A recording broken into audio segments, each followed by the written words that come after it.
Hi, I'm Ed from ProParts Direct, and today we're going to talk about the Wright standard trimmer holder. We've had some interest on Instagram lately about this trimmer holder and what machines it fits, and if it will fit, your Toro, your Gravely, your Skag. So we have a few machines at the dealership today that I want to go over possible ways you can get it to fit, but then how it actually fits on the Wright standard, and some tools you might need to use. All right, so just so you have some frame of reference, I've worked for the dealership for close to 20 years, and I've done various jobs, as most people would, where I've done setup, I've done assembly, I've sold parts. Most of you probably talked to me either on live chat or through email, maybe even sold you some parts. So today I want to talk about the tools and kind of the instructions that they give you on this kit. The guys at Wright Standard are great guys, and they're all great engineers. Ed Wright is a great guy, but I swear all of them might have worked at IKEA at one point, because if you look at the instructions, it's just a picture. So these are the tools that I had to use to get this thing installed. And I think you probably need something similar to it, but it certainly made the job much easier. All right, some of the tools that you're going to need to do this job is a Phillips screwdriver. You're going to need a 9/16 wrench, crowbar, and a hammer. All right, today we're going to be installing this kit on a Wright Standard X 52-inch model. A lot of the installation on all the machines are about the same way, but we're going to show you on this particular unit. And I'm going to show you some tips, particularly installing this lower part of the unit. You'll notice the brackets are all adjustable, so there's a lot of adjustment as you're putting it on it to make it sure that you get the trimmer to sit how you want. So I would advise putting your carriage bolt like this, take the whole thing, put it across the top like that, then you can slide your other carriage bolt through. Now, you don't want to get too far ahead of yourself in doing this, because there's a little secret that I found when I tried to install this thing this morning. That, again, is not in the IKEA directions. So when you're taking this part of the trimmer mount, they give you two bolts that come with the kit. And you'll see they're about an inch long bolts, maybe an 1.25 inch bolt. The way the instructions say is you would want to put the bolts through here, slide it through here, and then you would tighten it down and make your adjustments from here. But, as you'll find, these bolts actually go up in the handle up here. And what I found is you want to actually remove the bolt from the handle, use these bolts down here, because then you're going to take this bolt and then use it up here later. This is the bolt that comes out of the top handle. This is the bolt that comes with the kit. You'll notice this one's a little longer. This one you're going to need to reuse up at the top handle, and the bolt you took out of your handle, you're now going to take and put it inside the trimmer holder here. Now, it's a carriage bolt, so they're going to sit in those square holders.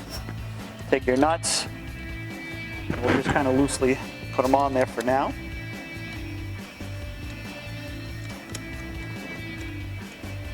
You want to get kind of a rough idea, when you're looking at the mower, kind of start looking up this way of where the trimmer is going to sit. And then you can kind of just loosely tighten it by hand. All right, now to install the top part of the trimmer holder, this first thing you're going to do is you want to undo the top plate of your Wright right here. I've already loosened up the screws in the front, but what we're going to do is take out this screw here. And you're just going to take the plate and you can kind of just slide it forward. What you're trying to do is get access to in here so you can take out these bolts. Now, if you're doing this brand new right from the factory, these bolts are either put on with a gun or pressed in. So you need to have access to this bolt so you can use your hammer to pound out the bolt. These carriage bolts, as you'll see, fit pretty snugly into this square hole. So it's next to impossible just to take your finger and push them out. So you need to have access. So I recommend opening up this plate right here, which will give you access. Now, those bolts that they gave you, the carriage bolts, these are the longer ones that came with the kit.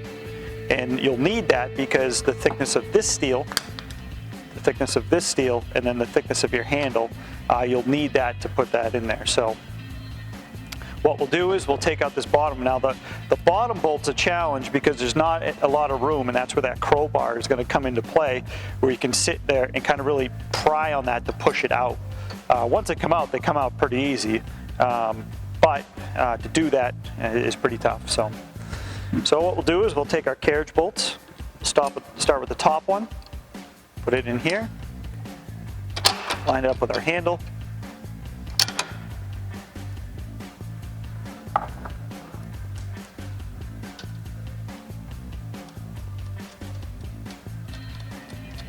And we'll take our other carriage bolt. Now you'll see that there's a little bit of adjustment right here. So again, we're going to put it on there loosely.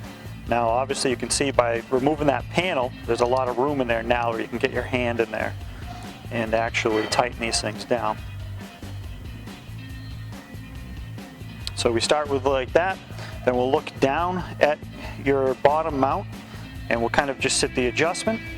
You can kind of sit however you like it. Now remember, you want some space because of your fuel tank, so we'll just raise it up a little bit, give us that. And then with our 9/16, we'll come back in, we'll tighten these down. Once we have that tight and we like what that is, we're going to take our panel, bring our panel back up, we'll put our screws in.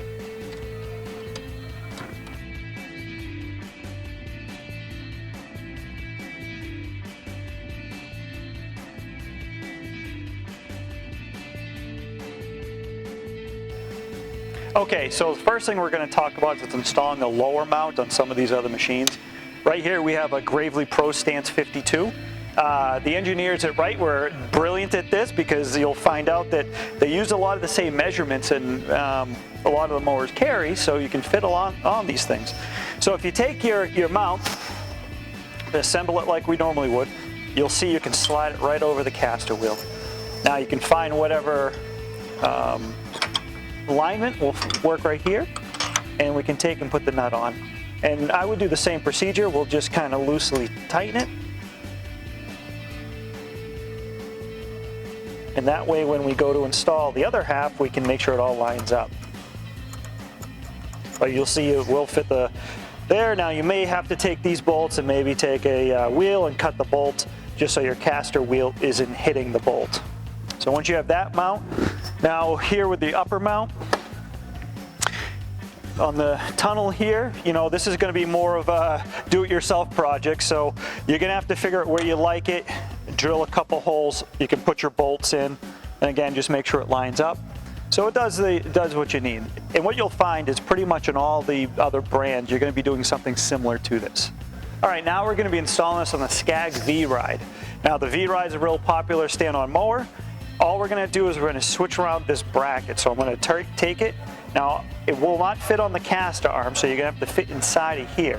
So we'll turn this bracket, put it in there. We're going to then take your bolt, line it with your bottom plate. And once we have that, we're going to do like we always do. We're going to loosely fit it. And that way we can make sure that we have a good alignment with our top bracket.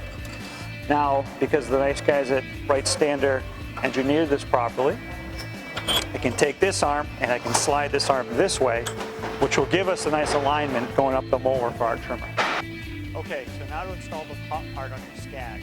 Skag's got a lot of nice thick steel up here at the top. And just like we're going to have to do on most of these things, you can take this thing, line it where you like it, drill a couple holes, drill a couple carriage bolts, and then just to align it to the bottom mount. And you're going to find this is going to be true on pretty much any of the machines we're going to talk about, but this is pretty much all you have to do. Be sure to take videos and let us know how your install works with this trimmer holder. Please look for our next video on the detached tine rake, as you'll see here on this Gravely.